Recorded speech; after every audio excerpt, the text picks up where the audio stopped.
जेठ जी के बाद एक दिन जेठानी जी भी मुझसे पार्लर में मिलने आई। उन्होंने कहा कि इनका नाम लेकर कि मैं उसकी भाभी हूँ, और वो मुझे देखकर बस चली गई। बस यही कहा कि रह लोगी हमारे घर में हमारे तरीके से। तो मैंने कहा जी हाँ, बस ऐसे ही बोला मैंने, और वो फिर चली गई।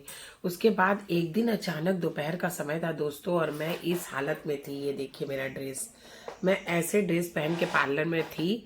ये मेरा ड्रेस था, और मैंने इसको जीन्स काट के बनाया था, और मुझे बड़ा शौक था, तो मैं इस तरह से थी। और उस दिन अचानक मेरी सासू माँ आ गई। मैं तो डरी गई उनको देखकर। मैंने सोचा ये कहाँ से आ गई।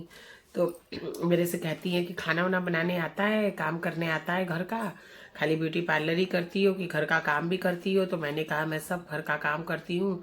10-15 मिनट तक अकेले दोस्तों वो बैठी रही हैं, मुझसे बातचीत करती रही, फिर धीरे से उठी और चली गई। और मुझे इतना डर लग गया कि मुझे अगर पहले पता होता तो मैं भले सलीके से साड़ी उड़ी पहन के रहती। वो बिल्कुल अचानक ही आ गई, मैं बहुत डर गई थी उस दिन। फिर उसके बाद मैंने इनको फ़ोन, इनका नंबर तो था नहीं, फिर इनके शॉप पर मैंने फ़ोन करके इनको बताया कि मम्मी आई थी और मैं इस हालत में थी। तो बोले अरे बाप रे ये क्या कर दी। तो मैंने बोला देखिए मुझे पता नहीं था, अगर मुझे पता होता, क्योंकि मैं पार्लर में ऐसे ही टाइप का ड्रेस पहनती थी, मुझे नहीं पता था कि वो अचानक आ जाएंगी। तो मैं थोड़ा डर भी गई थी। फिर ये सिलसिला दोस्तों चलता रहा, मिलना मिलाना बातचीत ये वो, बहुत तरह की बीच में बातें हैं। फिर दोस्त लोग आगे आए, घर वाले जब राजी नहीं हो रहे थे तो दोस्तों ने कहा कि हम लोग जिम्मेदारी लेते हैं, लड़की को कभी कोई कष्ट नहीं होगा। और ये थे भी ऐसे सीधे साधे, तो क्या कष्ट हो सकता है। बाकी ससुराल में थोड़ा बहुत एडजस्ट करने में थोड़ी बहुत प्रॉब्लम तो दोस्तों आती ही है। तो नई जगह पर जब लड़कियां जाती हैं तो उसके बाद जो है सब कुछ ठीक चल रहा था। फिर एंगेजमेंट का बात हुआ। इनकी माँ ने भी एक शर्त रखा, क्योंकि इनसे छोटी एक बहन थी। इन्होंने मुझे बताया था कि मम्मी ने कहा है कि मैं तभी उस लड़की से शादी करूंगी जब मुझे देख कर गई तब वो बोली। तो वो शायद बोली भी कि ऐसा सा कपड़ा पहनी थी। तो फिर ये समझाए कि अरे पार्लर करती है तो पार्लर में जैसा ड्रेस पहना जाता है वैसा पहनी है, अब घर में वैसा ड्रेस थोड़ी ना पहनेगी। तो बोलने लगी जैसे बड़ी बहू रहती है वैसे ही रहना पड़ेगा। तो फिर ये बोले हाँ हाँ वैसे ही रहेगी।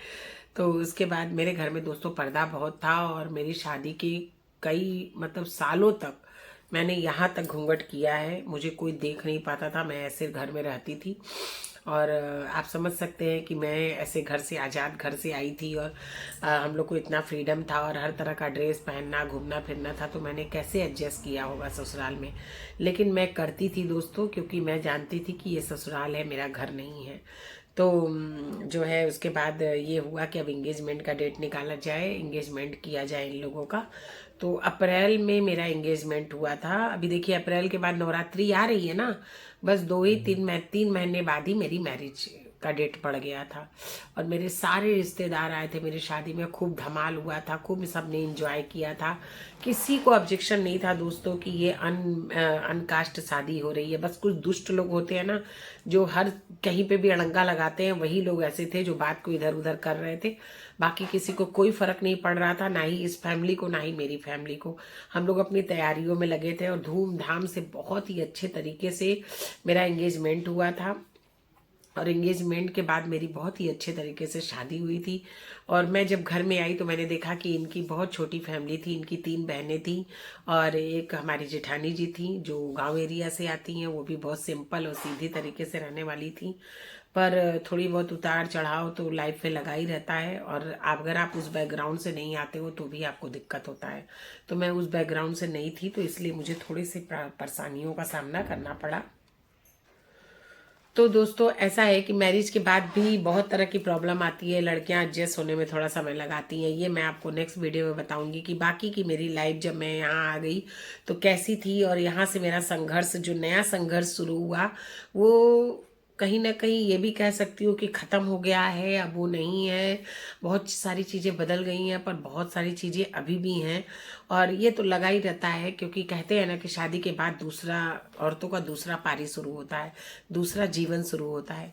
तो इसमें भी बहुत तरह की उतार चढ़ाव आती है, और किसी में कम किसी में ज़्यादा, कोई ज़्यादा झेलता है कोई कम झेलता है। पर इतना ज़रूर है कि हमारी लव मैरिज शादी है, और लव मैरिज शादी में लड़कियों का पलड़ा थोड़ा भारी रहता है। तो मुझे ये बहुत मानते हैं, बहुत अच्छे से रखते हैं, और आज मैं जहाँ हूँ इन्हीं की वजह से हूँ।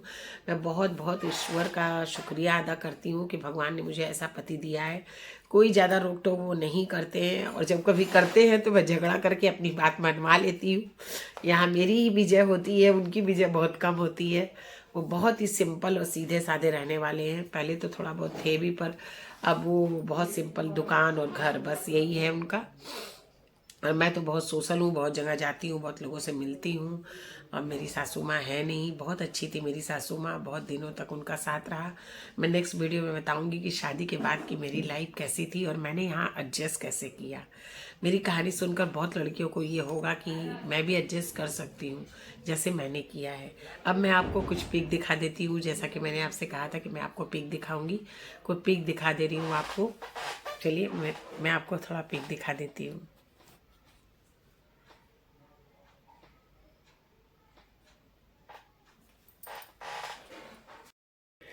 आइए दोस्तों, मैं आपको कुछ पिक दिखाती हूँ। देखिए दोस्तों, ये जो मेरी सारी पिक है ना, जो आप देख रहे हैं ना, मैं ऐसे रहा करती थी।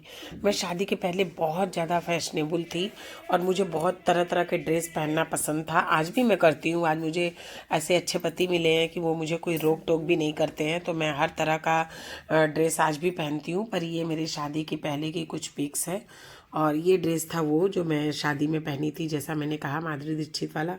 और ये देखिए मेरा रानी लुक। मैंने पूरा ये हाथ से ज्वेलरी जो आप देख रहे हैं जो मैंने पहनी है, ये पूरा मैंने हाथ से बनाया था, हाथ का, और ये मुकुट वगैरह सब। तो बहुत ज़्यादा शौकीन थी मैं। ये देखिए मैं इस तरह से रहती थी। पार्लर था ये मेरा छोटा सा, जहाँ आप बहुत सारी ये पिक देख रहे हैं। और हम लोग कुंवारेपन में भी पार्लर किया करते थे। और ये देखिए, ये मेरा ड्रेस था जिसमें मुझे लोग माधुरी दीक्षित कह के बुलाते थे। मैं बहुत पतली थी दोस्तों। ये देखिए मेरा चेहरा कितना पतला है, आप पहचानेंगे भी नहीं कि यही आपकी कंचन है जो आज ऐसी दिखती है। और शादी बाद तो बदलाव आता ही है, मेरे अंदर भी बदलाव आया। और ये मेरे हस्बैंड की कुछ पिक है शादी के बाद की। देखिए ये कितने खूबसूरत दिखते थे, देखिए। और ये लाल शर्ट में मेरा भाई है, और इनके इनके बगल में जो ये भैया हैं, जो ये हैं, ये मेरे हस्बैंड के बहुत अच्छे मित्र थे, और यही थे जिन्होंने शादी का पूरा बेड़ा उठाया था।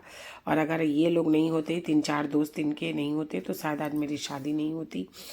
शादी के बाद की फ़ोटो है मेरी, और इस समय मैं 2 महीने की प्रेग्नेंट थी। ये हमारी 2 महीने शादी के 2 महीने बाद की पिक है। और ये देखिए मेरे इंगेजमेंट की पिक है। आप देख सकते हैं मैं कैसी दिख रही हूँ इसमें। बहुत ज़्यादा मैं पतली थी, बहुत ज़्यादा दोस्तों, और मुझे इतना डर लग रहा था ना, देखिए इंगेजमेंट में, कि क्या बताऊँ। कुछ भी, सारे लोग मुझे ही देख रहे थे और बहुत हंस रहे थे, तो मुझे भी बहुत हंसी आ रही थी। ये देखिए मैं कितनी दुबली पतली थी। और यहाँ मैंने ये साड़ी खरीदी थी, और बाल में जो लगाया है मैंने, ये स्टेंसल लगाया है, बिग जैसा था ये। और ये मेरी पूरी इंगेजमेंट की फ़ोटो है। तो आप देख सकते हैं कि कितना बदलाव आ गया है मेरे अंदर। और ये मेरी दीदी की शादी की फ़ोटो थी, जो मैंने ड्रेस पहना बार बार बदल रही थी मैं। तो ये मेरे जीजा जी की थोड़ी सी आई है, और थोड़ी सी मेरी बहन की भी आई है। ये ना शादी में जब बैठे रहते हैं दूल्हा दुल्हन, तो एक चुमावन का रस्म होता है, वही मैं कर रही हूँ। और ये मेरी दीदी की शादी की पिक थी। ऐसा मैंने बाल बनाया था, देखिए। अब मैं कपड़ा चेंज कर चुकी हूँ, वरना मैं ये ग्रीन वाला कपड़ा पहनी थी, तो इसमें बिल्कुल माधुरी जैसा लुक आ रहा था, लोग बोल रहे थे। और इतना मुझे शौक़ था, आज भी मुझे बहुत शौक़ है कपड़े का। तो आप देख सकते हैं कि ये मेरी लाइफ थी। तो आपको आज मैंने बताया अपने जीवन के बारे में कि मेरी इंगेजमेंट कैसे हुई, मैं आपको कैसे, इनको कैसे मिली, और कैसे हमारा लव लाइफ शुरू हुआ। लव मैरिज शादी सब ख़राब नहीं होती है दोस्तों। अगर लड़के लड़के समझदार हो तो लव मैरिज शादी भी अरेंज मैरिज की तरह लंबी चलती है। मेरी शादी को 24 साल पूरा होकर 25वां साल चल रहा है ये। और सितंबर 26 को मेरा एनिवर्सरी का 25वां साल है, जहां हम लोगों ने सोचा है कि एक पार्टी रखेंगे। अब देखते हैं कैसे क्या रखा जाता है। उसके बाद भगवान ने मुझे 2 प्यारे प्यारे बच्चे दिए। मेरी छोटी सी फैमिली है, ये 2 भाई हैं, 3 बहन हैं। पापा जी थे नहीं जब मेरी शादी हुई थी, सिर्फ माता जी थी। अब माता जी भी मेरे लाइफ में नहीं है। तो ये थी मेरी अब तक की जर्नी। और आपको कैसा लगा कमेंट्स करके ज़रूर बताइएगा दोस्तों। कुछ बातें छूट भी गई, इतनी पुरानी समय की बात है दोस्तों, याद भी नहीं है मुझे। जितना मुझे याद था मैंने आप लोगों को बता दिया। और कुछ छूटी होगी, अगर मुझे याद आएगा तो मैं नेक्स्ट वीडियो में आपको ज़रूर बताऊँगी। मेरे वीडियो को अपना प्यार और आशीर्वाद दीजिएगा। अगर सब्सक्राइब नहीं किया मेरे चैनल को तो करिएगा। कमेंट्स करके ज़रूर बताइएगा कि मेरा ये वीडियो आपको कैसा लगा। Thank you so much. आपने मेरे वीडियो को देखा, अच्छा लगे तो शेयर करिएगा, लाइक ज़रूर करिएगा, सब्सक्राइब नहीं किए हैं तो सब्सक्राइब करिएगा। Thank you for watching. Thank you दोस्तों, बाय बाय।